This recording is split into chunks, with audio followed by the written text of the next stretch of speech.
તો જો આજે પણ કોઠારીયા મેળામાં આવી ગયા છે અને જે પબ્લિક કેટલું બધું બેઠું છે, બધા બેઠા છે અને જો એક પારણ થાય ત્યાં પણ બધા બેઠા છે.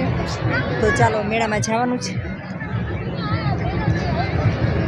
તો લાવો અંશથી જો મારી પલક ફેર ફેરે તો જો પલક ફેરે છે લાઈટ વાળું રેને ફેરે જો લાઈટ કઈ થઈ નહીં પલક વાળી લાવ્યો તો ખરો લે 2-3 લીધી સારું પલક ને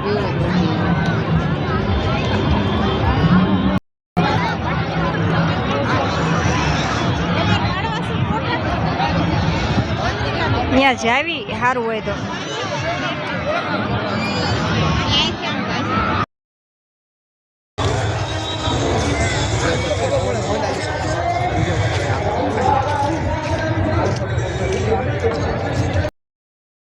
હાલો, આજના વ્લોગમાં તમારું સ્વાગત છે.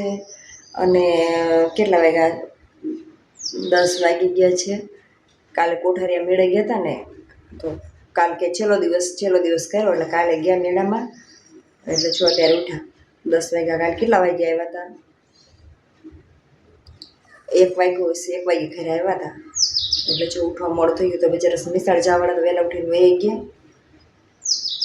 10 વાગ્યા હજી પલક તો ગુતી જ છે. તો ચાલો બધા ચા પીવા.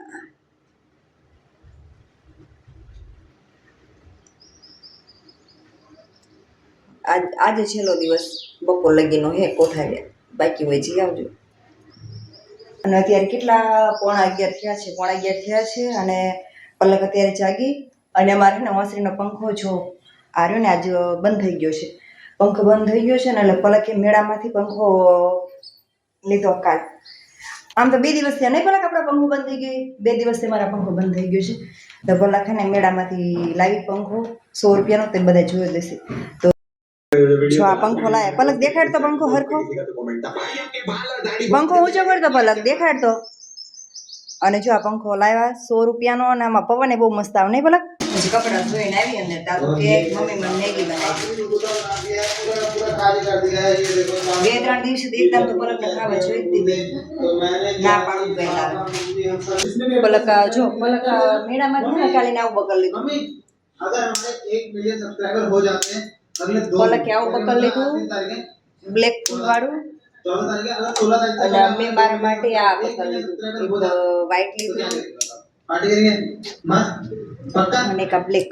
2 બકલ મેં લીધા અને પલક 1 બકલ લીધું.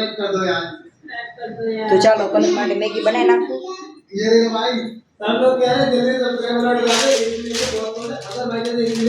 મેગી